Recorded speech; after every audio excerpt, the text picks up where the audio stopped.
Sister మీరు ఇక్కడ చూసుకున్నట్టయితే అక్కడ బోర్డు పైన ఒడియాలో రాసి ఉంది ఆత్మవిశ్వాస రొక్కి భాగ్య పరీక్ష కొరంతో అని. మన ఆత్మవిశ్వాసంతో మన భాగ్యం ఏంటో అని పరీక్ష అయితే చేసుకోమని అయితే అక్కడ రాసి ఉంది. మీరు దీని లోపల చూడొచ్చు కాయిన్స్ ఉన్నాయి. అలాగే ఇంకొక ఉండి ఉందండి అక్కడ వాటర్ లో, దాంట్లో వాటర్ ఉంది. అలాగే మీరు కింద గనక చూసుకున్నట్టయితే అక్కడ హిందీలో కూడా రాసి ఉందండి భాగ్య చక్ర అని. సో నేను నా భాగ్య చక్రం ఎలా ఉందో చూడాలని అయితే ఆశగా ఉంది. సో నేనైతే నా జేబులో నుంచి 10 రూపీస్ కాయిన్ తీసి వాటర్ లోపల అయితే వేస్తున్నాను. సో చూడొచ్చు. పడు పడు ప్లీజ్, పడాలని అయితే నేను గోడ పడేలా చూడు. ఓ సిట్, అదైతే పడలేదండి.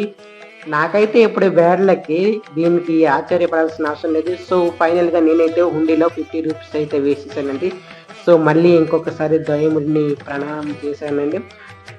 గుడిలో అయితే చాలా క్రౌడ్ అయిపోయిందండి. ఎందుకంటే ఈవినింగ్ 6 అయింది కాబట్టి ఇప్పుడు గుడిలో భజన అయితే చేస్తారండి స్వామివారికి. చూడొచ్చు, స్వామివారి చక్రం అయితే తిరుగుతుంది, చాలా అందంగా కనిపిస్తుంది. చాలా అయితే క్రౌడ్గా ఉంది. ఇప్పుడు 6 అయింది కాబట్టి గుడిలో భజన అనేది మొదలు పెడతారు. సో మీరు చూడొచ్చు, ఇక్కడ చాలా మంది అయితే వచ్చేసారు. అక్కడ కొంతమంది వృద్ధ మాతలు అయితే కూర్చొని ఉన్నారు చూడొచ్చు. మీరు ఇక్కడ ఉన్న ఈ విగ్రహాలని చూసుకున్నట్టయితే ఈ విగ్రహాలు ఎవరు అంటే ఈ గోకుల్ధామ్ కట్టింది వీరేనండి.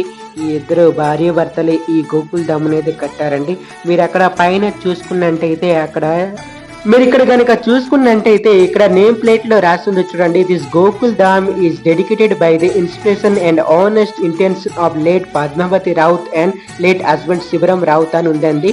వీరి ఆత్మ శాంతించాలని నేనైతే ఆ శ్రీకృష్ణుని కోరుకుంటున్నానండి. జై శ్రీకృష్ణ.